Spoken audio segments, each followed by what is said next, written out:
লাশের বয়স তো মনে হয় 2-3 দিন হয়েছে না? 3 দিন।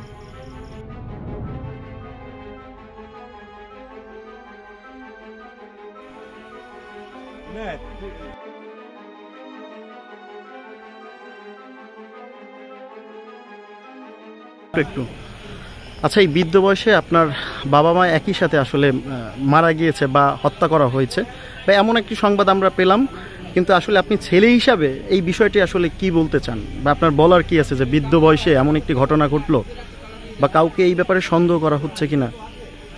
বিষয়টা তো দেখেন খুবই দুঃখজনক। এই অবস্থায় আপনার ওনারা নামাজ রোজা করে, ওনাদের তো এখানে আশেপাশে তেমন কেউ শত্রুও নাই, এবং আমরাও মোটামুটি ওনাদের যতটুকু পারি, যেভাবে পারি খোঁজখবর নিয়ে সবসময় আমাদের ভিতরে আগলে রাখি। তারপরেও দুষ্কৃতিকারীরা তো ঘটনা এভাবে ঘটাইয়াই যে খুব ফেলবে, এটা আমরা কখনো চিন্তাও করিনি যে এতদূর পর্যন্ত কোনো ঘটনা ঘটতে পারে। আর বৃদ্ধ মানুষ যারা, দুইজনই বৃদ্ধ, একজন বৃদ্ধ 77 বছর বয়স, বাবার, মায়ের বয়স 70 ঊর্ধ্ব, এদের সাথে তো মানুষের শত্রুতা তো এমন হইতে পারে না যে আপনার একদম স্পট ডেট বা তাদেরকে মেরে ফেলতে হবে। এখন যারা করছে অবশ্যই তারা তো সেই জঘন্য লোক, এবং আমরা প্রশাসনের আজকে দেখছেন সকল লোকজন আসছিল, এবং ডিআইজি সাহেব নিজেও আসছিল। ওনারা এসে সব কিছু আপনার তদন্ত করে আপনার ক্রাইম সিন এরিয়া ডিটেক্ট করে গেছেন। এখন ওনাদের উপরেই আমাদের ভরসা যে ওনারা আশা করি এটা দ্রুততম সময়ের ভিতরে দুষ্কৃতিকারীদেরকে ধরে ফেলবেন, তাহলেই ঘটনা সব কিছু জানা যাবে আর কি। আমরা এভাবে করে সন্দেহভাজন কাউকে ওভাবে স্পেসিফিকভাবে বলতে পারবো না, আর বলাটাও ঠিক হবে না।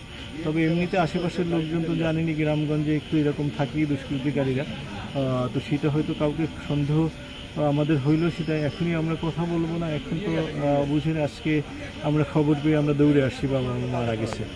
তো এটার যে অন্যান্য কার্যক্রম যেগুলো আছে, এই যে পোস্টমর্টেম, কবর দেওয়া এবং জানা যায়, এই সমস্ত কাজগুলো আমরা সেরে এরপরে ওনাদের সাথে কথা বলে বলবো আর কি। আসলে এই ঘটনাটা কখন ঘটে আর আপনি কখন খবরটা পেয়েছেন? সোমবারে ওনার সাথে লাস্ট কথা হয়েছে। আজকে তো হলো আপনার সোমবারে না, সরি, রোববার দুপুরের দিকে আমার ভগ্নিপতি, আমার বোন, এদের সাথে কথা হয়েছে রোববারে, আর আমার সাথে কথা হয়েছে শনিবার সকালে।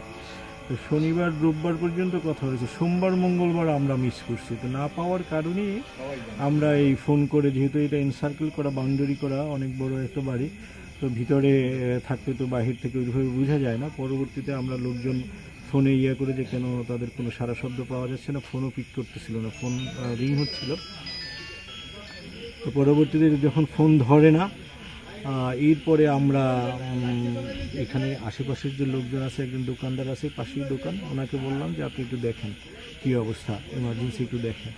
তা আমরা 2টা দিন ধরেই ফোনে পাচ্ছি না, কিন্তু ওই সময় এখানে একটু মিস্টেক হয়েছে যে অনেক সময় ওনারা বড় বাড়ি তো পুকুরের ভিতরে, পুকুরের পাড়ে থাকে অথবা কোনো বাগানে থাকে, বাগানে থাকলে ওই দেখা গেছে যে আপনার একদিন বা সারাদিনে ফোনই ধরে না, পরের দিন আবার পাই ওনাকে, বললে যে কি কালকে সারাদিন এত ফোন করলাম, ফোন ধরলেন না, না পুকুর পাড়ে ছিলাম, ওই হাঁস মুরগি আছে, মাছ আসে, এগুলো নিয়ে আপনার হাঁস মুরগি পালে, মাছ পালে, এগুলো নিয়ে হয়তো ঘরে থাকে না, ফোন সাথে থাকে না, নামাজে পড়তে গেলে ফোন নেয় না, বাট আবার ফোন করে।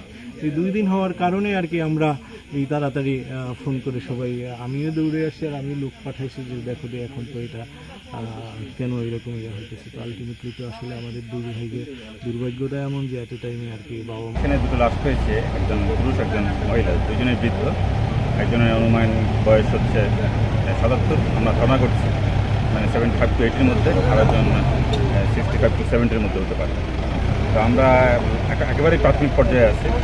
আমরা একটা হত্যার সম্ভাব্য কারণ যেগুলো, সেগুলো আমরা দেখব। আমরা আশাবাদী যে আমরা খুব শীঘ্রই এর রহস্য উদ্ঘাটন করতে